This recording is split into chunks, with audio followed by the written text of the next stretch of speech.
Assalamualaikum warahmatullahi wabarakatuh. Innal hamdalillah wassalatu wassalamu ala Rasulillah Sayyidina Muhammad ibni Abdillah wa ala alihi washabihi ajma'in. Amma ba'du. Hadirin para penonton channel Aulia Izzatun Nisa Official yang berbahagia, yang semoga Allah muliakan dunia dan akhirat. Alhamdulillah, dengan izin Allah kita bisa menyaksikan sebuah channel dakwah. Mudah-mudahan dengan menyaksikan video ini merupakan amal soleh, sehingga kita bisa bertawasul dengan amal soleh tersebut. Berharap Allah jadikan hari yang akan datang dalam kehidupan kita lebih baik dibandingkan hari ini, insya Allah. Dan marilah kita sama-sama menyaksikan sebuah video ceramah yang dari almarhum Syekh Ali Jaber yang bertema tentang dahsyatnya amalan ini di subuh hari. Marilah kita sama-sama menyaksikan. Waalaikumsalam warahmatullahi wabarakatuh.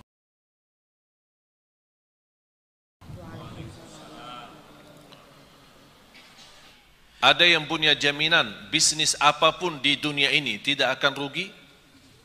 Ada yang bisa punya jaminan? Allah tawarkan sebuah usaha tidak akan merugi. Itu namanya bisnis sama Allah.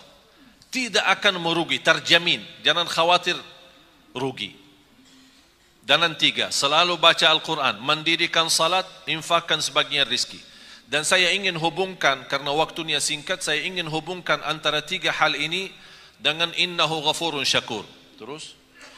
Agar Allah menyempurnakan pahalanya kepada mereka dan menambah karunia-Nya. Allah bukan hanya berkata, usaha ini, bisnis ini, berdagangan ini tidak akan merugi, tapi Allah menambah supaya kita lebih yakin. Allah janji liyuwaffiyahum ujurahum, akan sempurnakan pahala. Jadi jangan khawatir ketika kita beramal tilawatul Quran walaupun ada kekurangan, salat kita walaupun masih banyak bocor, belum bisa ikhlas dan khusyuk. Jangan khawatir, Allah sudah janji akan Allah sempurnakan pahalanya. Jadi jangan salah Allah hitungkan pahala. Yang penting kita fokuskan hitungkan dosa-dosa kita. Soal pahala Allah sudah menjaminkan sempurna. Hanya cukup itu saja. Allah masih menjanjikan hal lagi supaya kita lebih mantap keyakinan kita terhadap janji Allah. Karena manusia sekarang lebih yakin kepada janji manusia daripada janji Allah. Terus apa yang Allah janjikan? Menambah karunia-Nya. Di sini apa karunia? Allah sebutkan? Allah tidak sebutkan. Ada sebuah istilah dalam bahasa tafsir, kata ulama, kalau Allah menjanjikan sesuatu tapi Allah sembunyikan, tidak sebutkan, seperti kata ini, Allah menjanjikan sempurna pahala dan menambah karunia. Di sini karunia tidak disebutkan. Karunia apa? Kata ulama, itu namanya akan Allah memberikan kekaruniaan yang tidak ada batas. Yang jelas karunia tersebut akan pasti menenangkan hati. Sebagaimana janji Allah di surat As-Sajdah. Saya sambungkan ayat ini dalam surat As-Sajdah ayat 16. Fala ta'lamu nafsun ma ukhfiya lahum min qurrati a'yun jazaan bima kanu ya'malun. Tidak ada jiwa pun yang bisa tahu apa yang telah dirahasiakan, disembunyikan oleh Allah dari karunia-karunia yang akan menenangkan hati. Itu kata siapa? Allah. Yang jelas akan menenangkan hati. Mengapa ada bahasa yang akan menenangkan hati? Karena keinginan kita beda-beda. Ada orang diberikan mobil, belum tentu hatinya nyaman.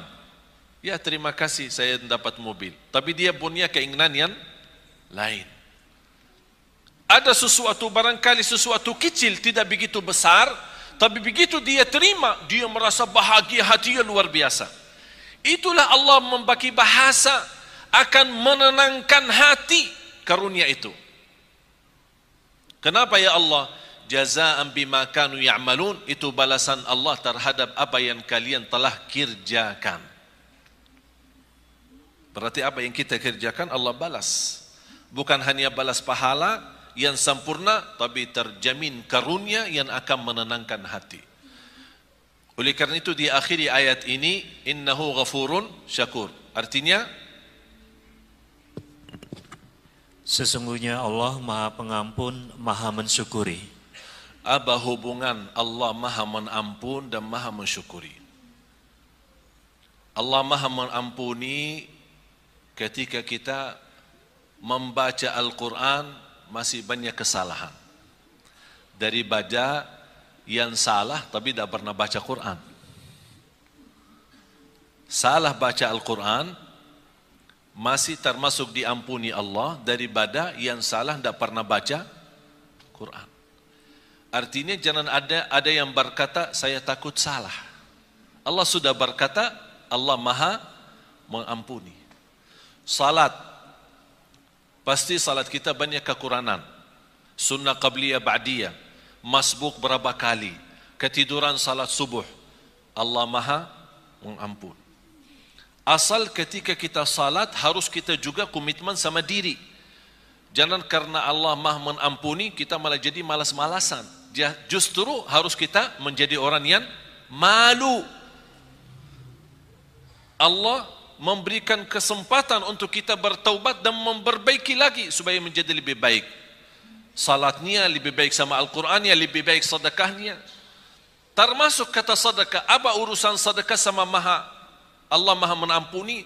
Pasti dalam memberikan sedekah kita tidak akan terlepas daripada sifat bangga.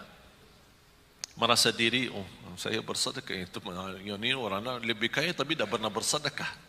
Namanya kan hati, perasaan. Ada ucapan-ucapan, barangkali kita tidak pernah ucapkan lidah, tapi perasaannya yang ucapkan, hati yang ucapkan. Allah mengampuni dosa itu. Terus syakur. Innahu ghafurun syakur. Saya ingin Bapak Ibu tolong kalau bisa belajari hafal dua ayat ini.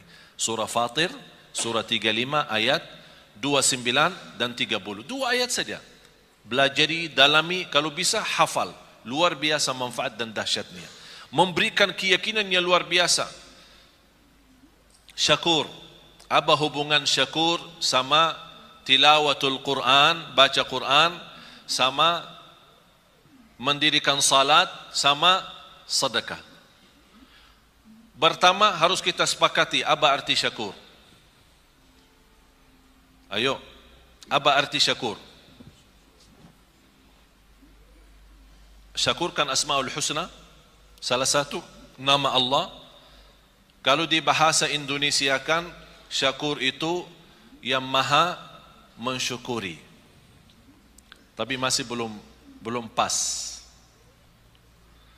Dan selalu saya sampaikan ke jamaah, belum ada dan tidak akan ada.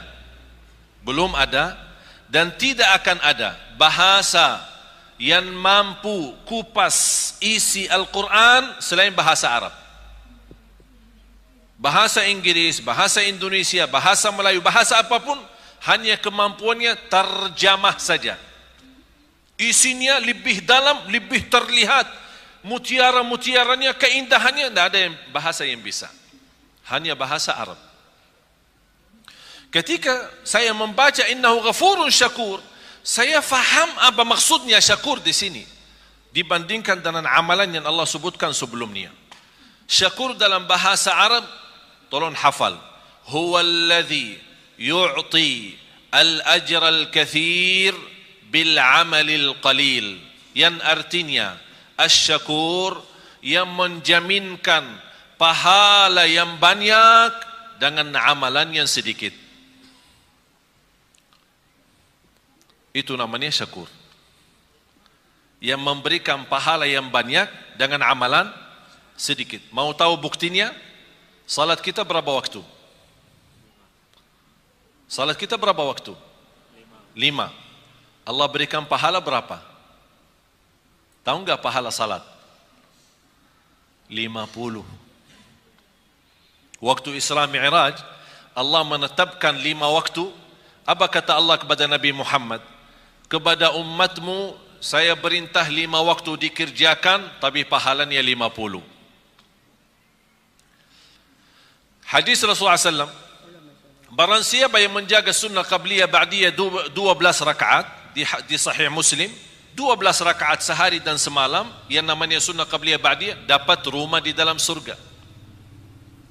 Barang siapa yang mengikuti salat subuh, ini hadis sahih, barang siapa yang ikuti salat subuh berjamaah dapat pahala seperti orang salat malam sepanjang malam. Padahal sepanjang malam tidur. Mana kita mampu salat malam sepanjang malam. Hanya dalam subuh jamaah, berjamaah subuh, pahala sepanjang malam kita dapat. Lebih dahsyat lagi, sunnah qabliyah subuh. Lebih baik, lebih besar pahalanya daripada dunia dan segala isinya. Itulah syakur. Amalan sedikit tapi pahalanya besar. Kalau Allah tidak syakur, memberikan pahala yang banyak dan amalan sedikit, kita tidak bisa kejar umur kita dibanding ummah yang terdahulu. Satu malam Lailatul Qadar, Bapak Ibu, pahalanya 83 tahun, padahal umur kita belum tentu 83. Itulah syakur. Allah memberikan dengan amalan yang sedikit tapi pahala yang banyak. Saya tanya anda sekalian, ketika ada orang membantu kita, memberikan tolongan apapun, dari segi bantu pinjaman atau bantu kendaraan, kita perlu ada acara, kita pinjam mobilnya sebentar. Tapi di saat kita minta tolong orang itu dan dia berkenan membantu, kita benar-benar di saat yang sangat membutuhkan bantuan tersebut. Kira-kira bagaimana perasaan berterima kasih kepadanya? Tinggi kan? Setiap kita doa pasti ingat dia. Setiap ketemu terima kasih. Tidak ada habisnya. Bertahun-tahun masih ingat, tidak akan lupa. Begitu juga Allah sifat syakur. Apapun amal saleh yang kita kerjakan, jangan khawatir, Allah tidak akan lupa kebaikan kita. Tapi yang semestinya kita malu.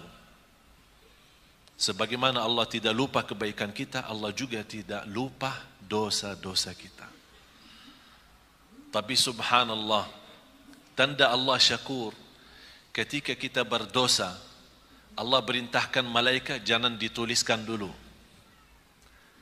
Disebutkan berbagai macam riwayat, diberikan kesempatan 3 hari supaya taubat. Kalau dia taubat sadar malu, diampuni dosa, tidak perlu ditulis. Dan begitu luar biasa syakurnya Allah kepada manusia. Dan amalan yang sedikit diberikan pahala yang banyak. Dan sedekah Allah subhanahu wa ta'ala, ini saya kaitkan antara hubungan Quran, sedekah sama syakur. Yang kita beri kepada Allah berapa? Dan yang Allah berikan kepada kita berapa?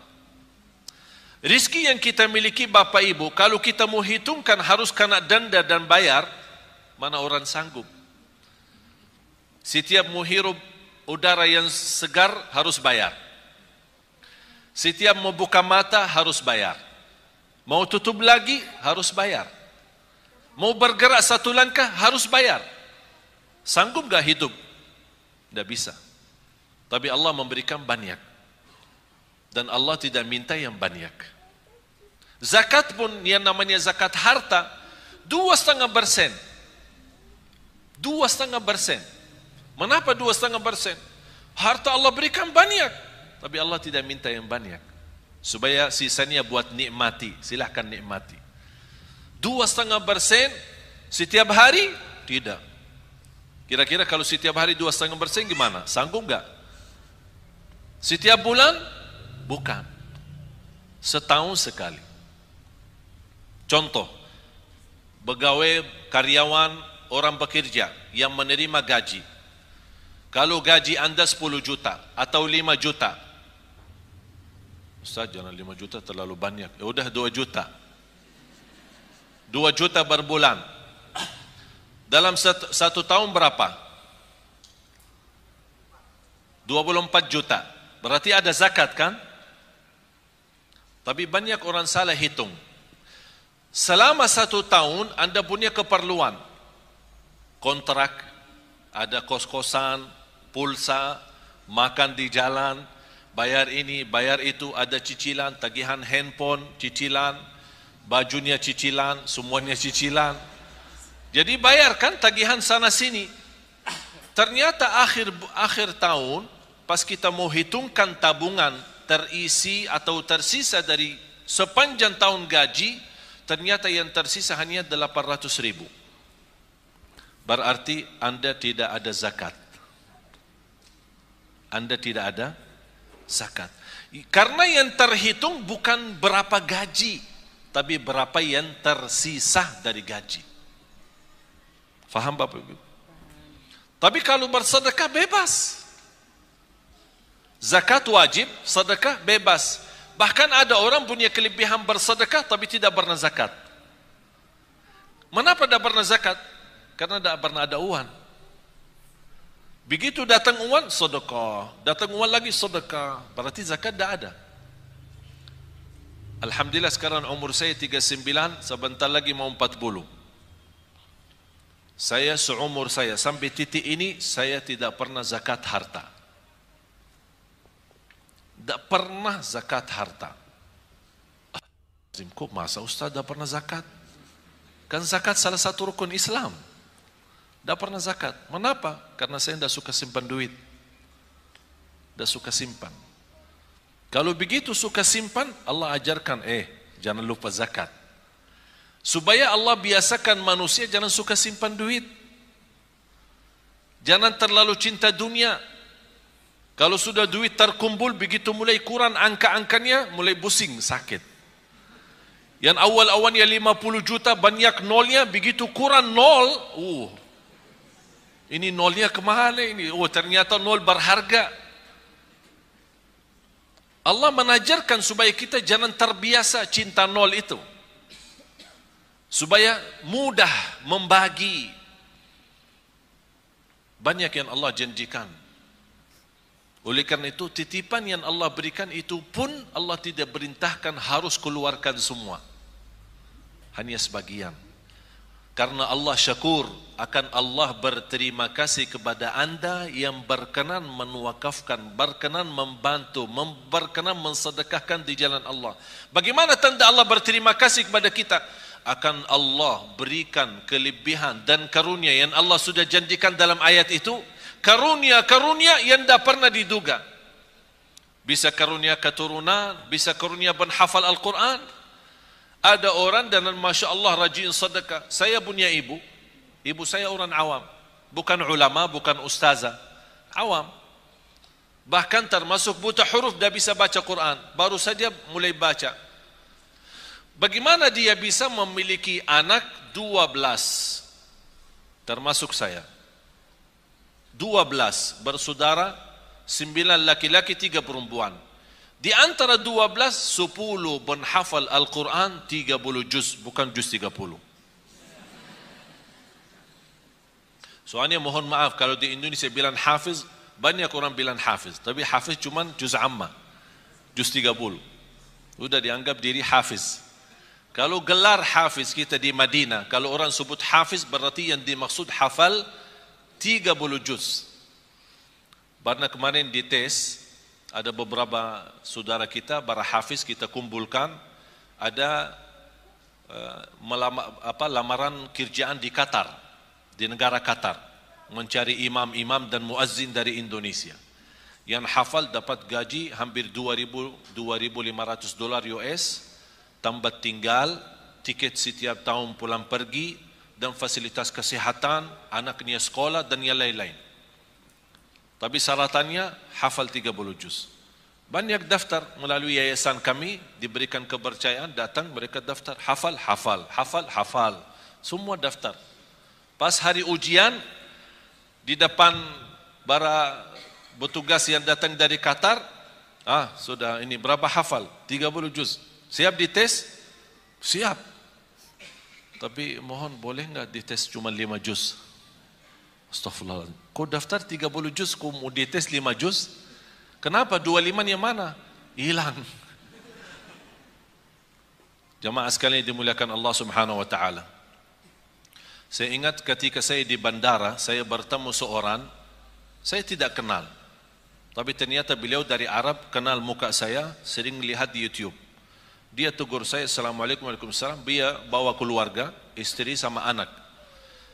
Begitu selesai salaman, biasa-biasa saja saya jalan, mau lewati imigrasi, saya lihat beliau antri. Saya bantu, punya keluarga, punya anak. Kalau kita ada kesempatan, saya yakin Bapak Ibu kalau di posisi saya, pasti kalau bisa bantu, pasti akan bantu mereka. Saya minta izin, mana paspornya, biar saya bantu. Saya ambil paspor, saya serahkan ke petugas imigrasi. Saya kenal mereka baik, alhamdulillah, dibantu, lurus. Apa yang terjadi? Bapak sama istri sama anak dilewatkan oleh petugas imigrasi tanpa diperiksa wanita. Wanita kan Arab cadar. Biasanya kalau masuk ke imigrasi harus buka cadar disesuaikan dengan paspor. Tapi karena mereka bawaan saya tidak diperiksa, percaya, lurus, jalan. Ini cerita hampir sudah 3 bulan. Sungguh Bapak Ibu, sampai sekarang si ibu itu beribuan terima kasih kepada istri saya atas bantuan suami. Kenapa? Ini bukan hal biasa. Kita bisa diluruskan di depan imigrasi tanpa kita dilihat muka. Mereka menganggap perbuatan yang kita bantu hanya hal biasa. Menurut saya biasa, hal kecil. Tapi bagi mereka itu bukan kecil. Begitu luar biasa, setinggi harapan mereka, setinggi perasaan mereka untuk mengucapkan terima kasih. Padahal ini sudah 3 bulan lebih. Allah subhanahu wa ta'ala maha besar. Lebih tinggi terima kasih Allah kepada manusia ketika berbuat kebaikan. Syaitan paling tidak suka istighfar. Kenapa syaitan tidak suka istighfar? Tahu enggak kenapa? Syaitan bekerja keras pagi, siang, sore, malam untuk menggoda manusia. Terjumus manusia, salah ikut syaitan, berbuat dosa. Begitu dia ingat Allah, astagfirullah, dia nangis malu. Sebab kata istighfar, Allah ampuni dosanya. Apa kata syaitan? Capek deh. Dari pagi sampai malam, aku godain, begitu berhasil, sebentar saja diampuni. Astagfirullah. Allah cinta istighfar. Apalagi istighfar yang mendalam hati. Betul paling dalam. Ucapan ini sederhana, tapi luar biasa. Ingat Bapak Ibu, bagi Allah sebagaimana di ayat ini, innahu ghafurun syakur, bagi Allah soal ampunan dosa sangat mudah. Paling enak, paling enteng, paling ringan bagi Allah ampunan dosa. Allah tidak keberatan mengampuni dosa kita. Wa inni laghaffarun liman taba wa amana wa amila salihan thumma ihtada.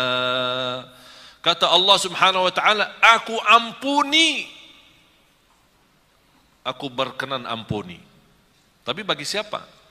Yang berkenan taubat, yang berkenan istighfar.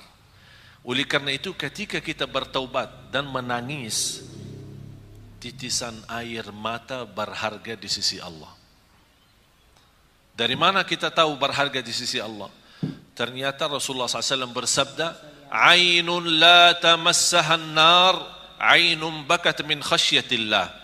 Bisa titisan air mata karena Allah, malu sama Allah, malu karena dosa maksiat, sebab titisan air mata, Allah jamin kita tidak boleh tersentuh oleh neraka jahanam. Berarti jamaah sekalian, air mata itu tidak main. Apalagi air mata yang menangis karena Allah subhanahu wa ta'ala. Oleh karena itu kita selalu beristighfar.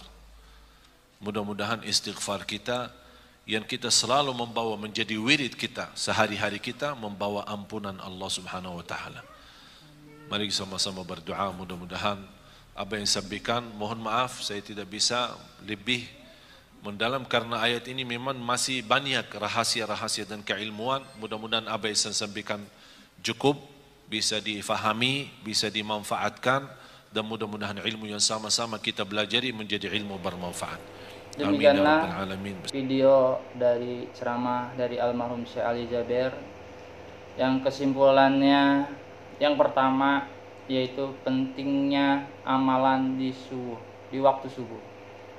Video ini pentingnya melakukan amalan-amalan tertentu di waktu subuh, seperti sholat subuh berjamaah dan tilawatul Quran, yang memberikan penekanan bahwa amalan-amalan ini memiliki keutamaan dan pahala yang besar di hadapan Allah Subhanahu wa taala. Yang kedua yaitu adalah rasa syukur kepada Allah. Syukur kepada Allah adalah tema penting menyoroti bahwa Allah memberikan janji-janji dan karunia-karunia kepada hamba-Nya. Dan sebagian besar dari itu adalah bentuk balasan atas kebaikan dan amal yang soleh yang kita lakukan. Kemudian yang ketiga, konsep pahala yang besar dari amalan yang sedikit, yang menjelaskan bahwa Allah memberikan pahala yang besar atas amalan-amalan yang sederhana seperti sholat, sedekah, dan istighfar. Bahkan amalan yang sedikit bisa mendatangkan pahala yang besar, sebagaimana contoh pahala sholat subuh berjamaah yang setara dengan sholat malam sepanjang malam. Kemudian yang keempat, pentingnya istighfar atau pengampunan. Istighfar atau memohon ampun kepada Allah juga ditekankan, yaitu menyampaikan bahwa Allah sangat memperhatikan istighfar hamba-Nya, bahwa titisan air mata karena penyesalan atas dosa-dosa bisa menjadi penunjuk keikhlasan dalam bertaubat. Kemudian yang kelima, kebahagiaan dalam memberi. Kebahagiaan dan berkah yang didapat dari memberi kepada sesama, baik dalam bentuk sedekah, pertolongan, atau kebaikan lainnya, berbuat baik kepada sesama merupakan wujud syukur kepada Allah dan bisa mendatangkan balasan dan karunia yang tak terduga. Kemudian yang poin yang keenam atau yang terakhir, pentingnya menjaga iman dan amal soleh.